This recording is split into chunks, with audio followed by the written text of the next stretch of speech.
Welcome to the VIP Voice, the ultimate podcast where communication gets a serious upgrade. Hosted by yours truly, Manny Cabo. We'll be diving into tools, tricks, and techniques to level up your speaking game. And it doesn't matter whether you're in front of the mic, crowd, or just having that all-important one-on-one. Every episode brings real, raw, and inspiring stories from pros across all industries who are turning heads, breaking barriers, and showing up as their best selves. All here to help you do the same. So buckle up, because it's time to unleash your voice and make every word count. So let's get into it, and welcome to the VIP Voice. Hey everybody, welcome to another episode of the VIP Voice. I'm your host, Manny Cabo, your go-to source for effective communication and presentation skills that help you build your brand. And as always, I want to thank my community of listeners out there for keeping us in the top percentile of the best interview podcasts. Because let's face it, without any of you, there is no podcast. And today, I've got a special treat. I've got an incredible guest and someone who I've had the pleasure of seeing speak in interviews before, and she's always so damn generous with her knowledge. And she runs, obviously, 7-figure coaching companies. We just talked prior here. She's got so many things going on in a good way, so I can't even keep up with her. Just know, and I promise you, she's extremely successful. And trust me, she's been recognized by all the big boys like Forbes and USA Today and Yahoo Finance, essentially. The list is way too many to name here. But I've wanted to have her on here for some time now. And obviously, there's a huge time differential. And you'll get to meet her in a second. But I really want to really edify her, because I've seen this person's journey for some time now. And when I tell you, she has to be one of the most consistent people out there. So without further ado, let's welcome to the show the incredible talents of Lauren Tickner. Hey, Lauren, always great to see you on here. You're not going to make me sing now, are you? Because that would not be a pleasant experience for anybody today. Yeah, well, I tell you what, I would mind. Your body's obviously warmed up, because I know you just got out of a mastermind and you're always working out. So it wouldn't surprise me if you just belt out a tune here or there. And I would love that, actually. It wouldn't be the best. I am on a treadmill desk right now, but I will stay still for this interview. Of course you are. So listen, like I was saying, and respecting your time, of course, you truly are a busy bee. And I love your content, because not only is it informative, but so easily digestible, and it's entertaining above all. I mean, you share literally, for those of you who don't know, go check out her Instagram. You share a plethora of tips, from fitness to leveraging the power of AI and all these prompts and, putting together to help scale your business. But also the side that I like is the fun side, where you share your behind the scenes stuff, whether you're on a jet traveling, and not those pretentious poses, people, by any stretch. Like, you're not like all done up, you're not flaunting anything. You're really authentic, and just yourself. And to me, that's always extremely refreshing, because that's what I do for a living, build artists' brands. And I tell them, just be yourself. And just recently I saw this post. If you guys haven't seen it, it's really, really cool. You have a pool full of rose petals. I think you're beyond. That was pretty badass. And that's the stuff that keeps us all engrossed. And you're doing it in spades. So, Lauren, tell me. Now, you started, correct me if I'm wrong, this is what I'm going back in my data banks, right? You started out as a fitness influencer, inspiring people to transform their bodies, right? So now you're a multi-millionaire, who specializes in lead generation, helping businesses transform their revenue streams. Like, what was that, how do I say it, that aha moment, when you realized your voice needed to shift from fitness to business? And how the hell did you reposition yourself successfully in both? Because that in itself is an art form. Going through a reinvention is one of the most challenging things, because there's this massive sunk cost related to making the change, because you've done so much previously in your previous career. Of course. And then you also have an audience that's associated with that person who you once were, and that you still are, of course. But the reason why I made the change was because as I was running my fitness coaching business at the time, what I realized is that the part that I really liked the most was the business side. And I had a lot of people who would ask me to help them with their social media, with how they could get clients, with how they could build a membership, a community. And I started just helping my friends for free. And what I realized is that their lives would change so much more significantly than the lives of people who I was changing through fitness, even though when you get into fitness, obviously, it massively changes and improves your life. Of course. So about 7 years ago, after starting to help my friends, I just realized, well, wow, there must be a business behind this. And I had no idea, but I saw a couple of other people who were online. I was getting hit with their ads. And I saw that they were running these like, how to build your personal brand programs. And I was like, well, I have a way bigger personal brand than them, so maybe I could do this too. So I just tried launching it, and it was really, really successful. And it was purely through me just taking a shot. I had no idea that this was even going to be something that could actually become successful. But the reason I didn't do it sooner, even though there was about a 2-year period where I was helping my friends, was because I had my identity so much tied up in being a fitness person, someone who helps and inspires people through fitness. And I was so afraid to go and step into something new because I thought people were going to think, well, who's this girl to think that she can do this? Like, I got to stop you right there because that's exactly why I need to ask you. It's an arduous task jumping from one and making the transition and also hold down the integrity that you know what the hell you're doing. But go ahead, continue. Well, yeah, because I was already successful in what I was doing. Right. And so it didn't really make any sense to change what I was doing. But internally, I felt so called to do it. And for about 2 years, I didn't actually make the change and make the pivot because my self-identity was so tied up in fitness. And so basically the reason why I ended up massively just cutting what I was doing previously and then shifting into the new thing is because doing two things at once is just, it's, relatively impossible. You make a comment previously about, I do a lot of different things, but I have one main company, and then the other companies that I'm a part of, I'm not operational in them. So I have one main operating company that I'm involved with, and then the rest I'm just advising strategically. So I'm not in the day-to-day of those, which is how I'm able to manage it.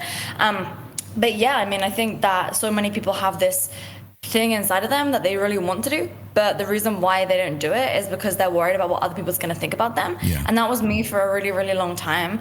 And then when I realized I was basically doing the same thing to myself that I would tell my clients, which was in the fitness industry, when you go into the gym, you're going to think everyone's looking at you, but they're just focusing on their workout, and they may just glance around the room to see if the machine is free. But you get in your head and you think, oh, everyone's watching me training. I'm so worried. What are people going to think about me? Am I doing it right, etc.? And the same thing is happening in life, right? You think that other people care, but they don't. They're focusing on themselves and what's their next move. And so as soon as I had that aha moment and transferred my reality and what I was telling my clients in fitness to myself through business, I realized, wow, I'm the only one that's holding myself back here. And when I finally made the decision to change, I really just made a line in the sand. This was when I was doing the fitness stuff. This is the end, and now today's the new beginning. And through putting the line in the sand like that, rather than kind of holding on too long, it allowed me to focus fully. And of course, where your attention goes, the energy flows, the results 100%. Then come based upon where you're focusing. And that's how I was able to really multiply what I was doing after I began to fully focus. You know what? It's funny you mentioned that because it's a commonality. It's incredible how much people actually think that they're being thought of, right? It's like, dude, seriously, don't take yourself so seriously. And I've realized, think about it, I'm in the entertainment industry where ego just runs rampant. And so we normally get in our own heads, but more importantly, we get in our own way because we're so easily influenced by people's opinions and, the expectations. And just like your industry, of course, fitness is, they share the same type of brain and, brainwave activity with that. So I can only imagine, and kudos for you to be able to find that point where you actually made that decision and more importantly committed to that, because actually that's a great segue into my next question, because fitness influencers, obviously they motivate people to take action on their health, like you just alluded to, and lead generation experts like yourself now persuade people to take action in business, which essentially it's the same thing because your body is your temple, right? Without your health, you're nothing anyway. So I guess the elephant in the room, if I want to address it, what lessons did you carry over from the fitness influencing that made you an unstoppable force in lead generation? Because for me, when you're physically active, when you take pride in what you feel and how you look, that's almost a recipe for success in anything that you do because you're prioritizing your health. Yeah. Well, a couple of things. So first of all, what we were previously talking about, it's known as the spotlight effect. And it's where you are the center of your own world, right? Like we are all like our life is surrounding around ourselves. And so we obviously see through the lens of us being at the center of everything. I mean, that's quite literally why we think that so many things are about us when they're not. And so I think I would even just go ahead and like study the spotlight effects, like go on ChatGPT or Google and just like learn about that. Because when you can understand it, then you are protected against it. So that's one of the things that I've always taken into consideration is if I'm acting in a certain way, or if I'm being moved by a certain series of persuasion or something, I want to study it and learn it so that then I am able to see what's going on for what it is, rather than to actually be the one that's like, getting taken advantage of from that concept or whatever it happens to be. And then on that side of things, I mean, I think it kind of comes down to the same concept, which is really being a master of persuasion. And I think that the way to do that is, of course, for me, it's been through copywriting and through understanding communication. Because when you understand how words work and how you can put words together in a way that gets people to take action, I mean, the goal is really to make someone believe that it was their idea. And so then you can get them to take the actions that is best for them, right? And obviously some people use this for bad, some people use this for good, so please don't use this for like bad by any means. But if someone thinks of a thought and then they take an action on it, typically they're more likely to take the action on the thought if they really did believe that it was their idea. So this happens in business as well, right? Like rather than coming in and being like to your team, do this, then do that, do this, then do that. Instead, if you ask a couple questions and get them to feel like it was their idea, and then when they come up with the idea, really praise them for that, then they take accountability and they take ownership over it, and they're more likely to do it. When really you were asking questions that made them give you the answer that you wanted to hear all along. And so same thing goes when it comes to communication, because if you can reverse engineer the fact that if someone's going to take an action because they thought that it was their idea, then you have to figure out how you can make your ideas so memorable that it's in their subconscious mind, so that when they call upon it, they don't think about you, but they think about themselves and that it was their own idea, and they can connect the dots, right? And so studying copywriting has been the way that I've been able to do this. It's what I did in fitness, and it's how I was able to connect with people and inspire them and empower them. But then simultaneously in business, it's really the same thing. I mean, in the end of the day, it's understanding psychology and then the way that people think, so that then you can position yourself as the person who is speaking in the person's language that you're trying to speak to. And of course, then the thing that you want them to do, of course, you're then able to mobilize them towards the outcome. And so copywriting has been a big thing for me. It's just amazing because no matter which way you slice it, the importance of always asking, and it's cool that you mentioned that, asking the right questions. A great leader always knows how to ask the right questions and also knows how to empower other people, because that's essentially how you get people motivated. And of course, praising. And that's definitely an integral part of any type of business, especially any type of leadership position and role, which you've just mentioned too. So, and I think it's great that you're mentioning that, because not only do you have to have a skill, you have to understand the psychological skill, the verbal skill, the knowledge skill itself, because knowledge is power, especially in something that you're doing. People need to trust you, because we all know that a confused mind just doesn't buy, especially when you're trying to push the sellability of everything like that. So you seem like the perfect person for that. I talked to you for 5 minutes. I remember, I can't remember what space it was. I think it was with Gary. Clubhouse? Yeah, something like that, right? It could have been like that. It was a while ago. And I'm like, I trust her. I really do. Like everyone that reads, like, you trust her, right?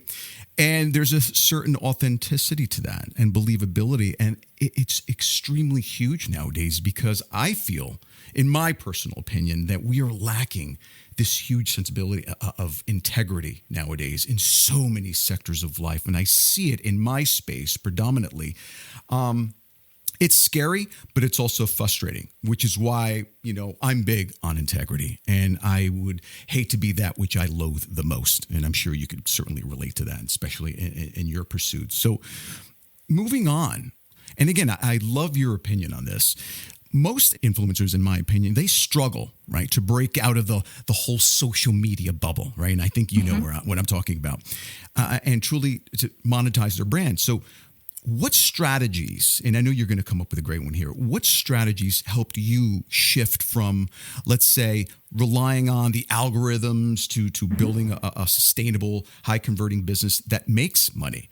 A lot of people think that making millions is just about the right strategy. But there's also a huge, massive mindset shift involved with that, which I know, right, is evidenced by your quick response there. So talk to me about that. Oh, man. Yeah. I mean, if you imagine two people who want to quit smoking, as an example, and they both go through the same program, they followed the same steps, and then one, a few weeks later, has successfully quit smoking, and years later, they've maintained it, whereas the other person goes back to smoking immediately, right? So it isn't the strategy, because two people can have the same strategy. Right, exactly. But if you don't execute it over time, then, of course, the results aren't going to last. And that does come down to identity shift. And it comes to how you see yourself ultimately. Because when you make the decision, I'm someone who doesn't smoke, I'm a healthy person, and you embody that as your new identity, then going forward, you make certain other changes. As with this example of smoking, it's just, a relatively easy to understand example. You then make other changes in your life that will make it easier for you to maintain your new identity. So when I was back doing fitness 7 years ago, if someone wanted to lose weight, I would have to help them understand that they are a healthy person. And that involved certain other lifestyle changes. For example, what are the situations where you would be more likely to go and overeat? Or what are the situations where you'd be more likely not to go and get your steps or do your workout, right? So the question then becomes, how can you avoid those actions and those activities? Because if you're someone who sees yourself a certain way, like, I'm an influencer, and that means that I go to these certain events and I go to these certain parties, and there's going to be other people like that at those events and parties too. For example, like a common thing right now is like everyone's vaping, right? Which is inherently unhealthy. It's crazy. And so if you're vaping and people that go to those influencer events, etc., are also doing that too, and all the managers and the promoters are doing that too, then obviously you take that action as well, typically, because that's what everybody else is doing there. Whereas if you were to say, okay, I see myself as like a business machine. So what does 7 and 8 figure business owners do? Well, they control their lead flow, they control how they get attention, they control their deal flow, and they take the strategic moves to negotiate on the deals for themselves that they want to get. So do they need to go to those events? Probably not. Exactly. Do they want to go to those events? Sometimes, but maybe they'll go for a little bit, talk to the people that they need to, then dip.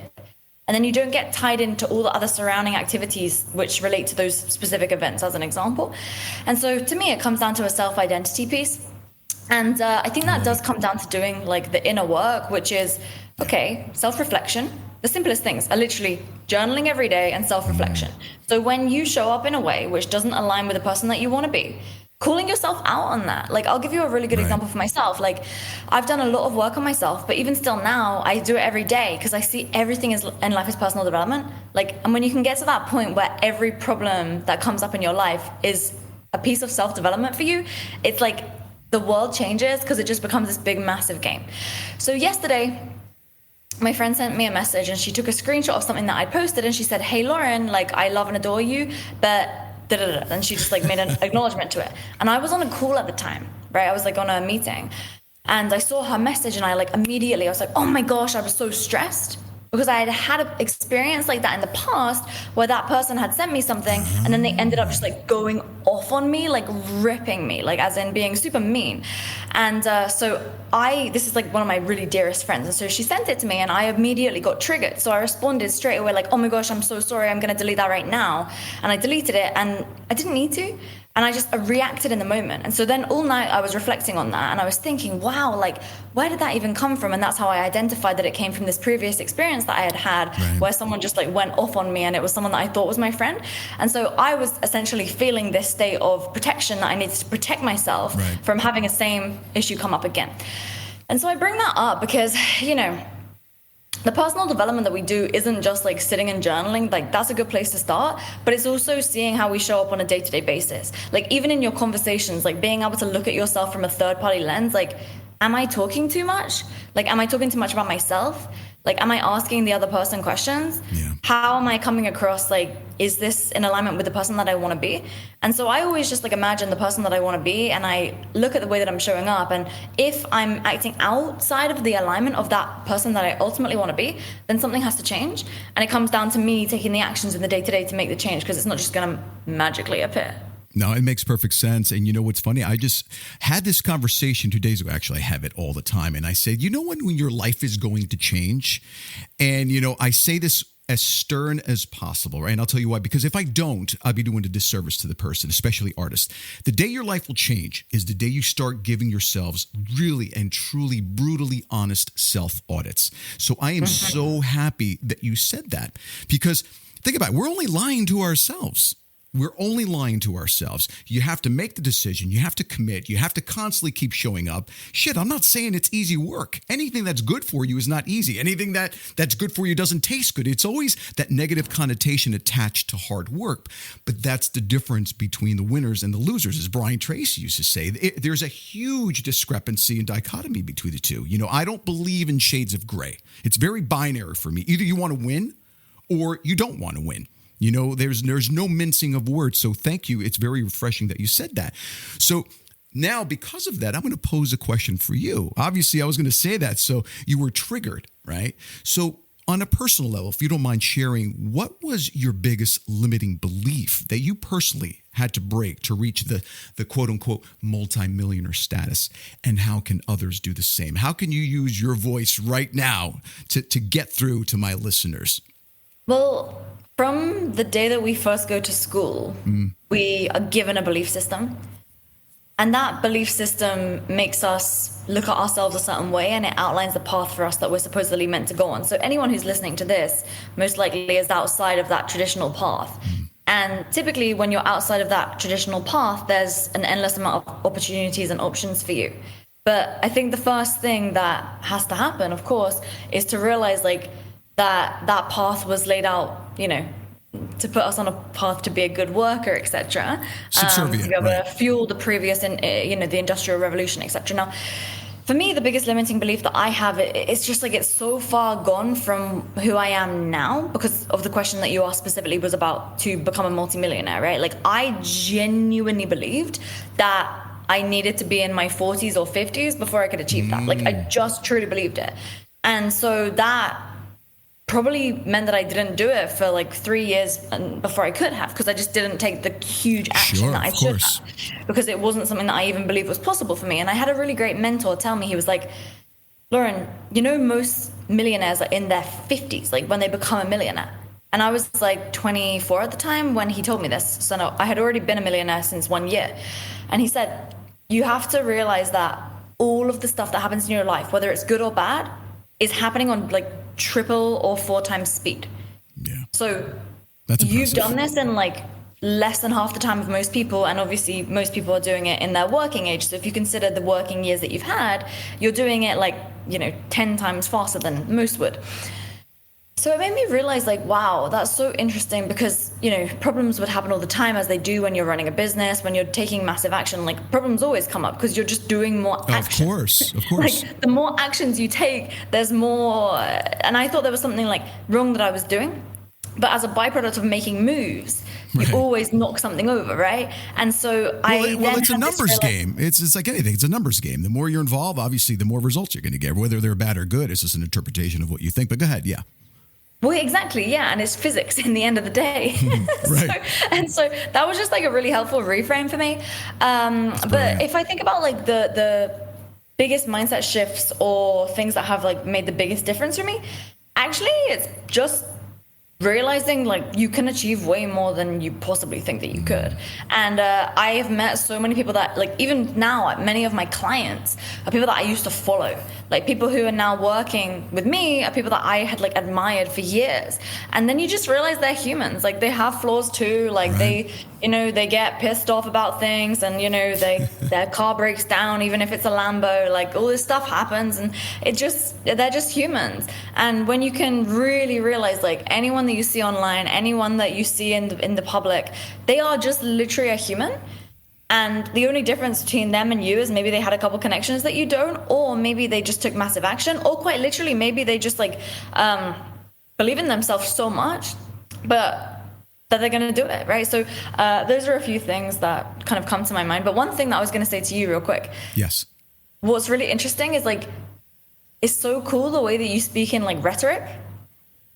Did you know that you do that? Have you studied that? Or You know what it is? I love speaking. And I love studying speakers per se. So Okay. maybe inadvertently I've done it, but I do, I like to admit that I appreciate the language, but I also, more than that, I appreciate the delivery of the messages, because I feel there's so much substance in that. I've embraced the power of the pauses. I'm comfortable in that space where in a world where we're 100 miles an hour, this Western world mentality, everyone feels like we need to rush and get to the point. Wait a second. It's the total opposite. That's a fallacy, right? So thank you so much. I'll take that as a compliment. Yeah, it's cool. No, I also study a lot, writing and speaking and everything. And just I notice it and I pick up on it, but you're very good in speaking in rhetoric, as in you mentioned a few phrases. I can't remember exactly what it was, but when you end a sentence with one word and start this next sentence with the same word. I forgot what it's called, chiasmus or something. I can nerd out on this stuff all day. Well, that's why I have you on the show to pick up on these things. We help each other out. There's a reciprocation. I get a great guest and, we share insights and I learn from you. And hopefully I like to think that people learn from me. So thank you. I appreciate you acknowledging that. But listen, respecting your time, you've been great. And it's nothing short of spectacular with respect to your insights, as I knew they would be. And it's always a pleasure seeing what you come up with. And I've even actually posted in your emails, you say, well, drop a thank you or drop a whatever, prompt in the space and we'll send you. And I got to tell you, you follow through, so I appreciate that. I've learned a voluminous amount of things over the years with you. So I'm really grateful for all your insights. And I'm sure everyone listening here will appreciate you. So Lauren, thank you so much for your time. I know you're on the other side of the world, and I can only wish you nothing but, more abundance and success, and keep dominating the industry. You're doing a hell of a job. Right back at you. Let's do it. I love it. Thank you so much for having me. This was awesome. We definitely have to do this again. You take care of yourself, Lauren. Thank you. Appreciate you. Thank you. Thanks for tuning in to the VIP Voice podcast. If today's episode resonated, we'd love for you to leave a quick review. It really helps spread the word. And if you're a speaker, entertainer, entrepreneur, or industry professional with a story to share, we're always on the lookout for inspiring guests who align with our mission. So drop us a message at info@mannycabo.com. Let's keep building a community of powerful voices. Thanks for listening, and see you next time.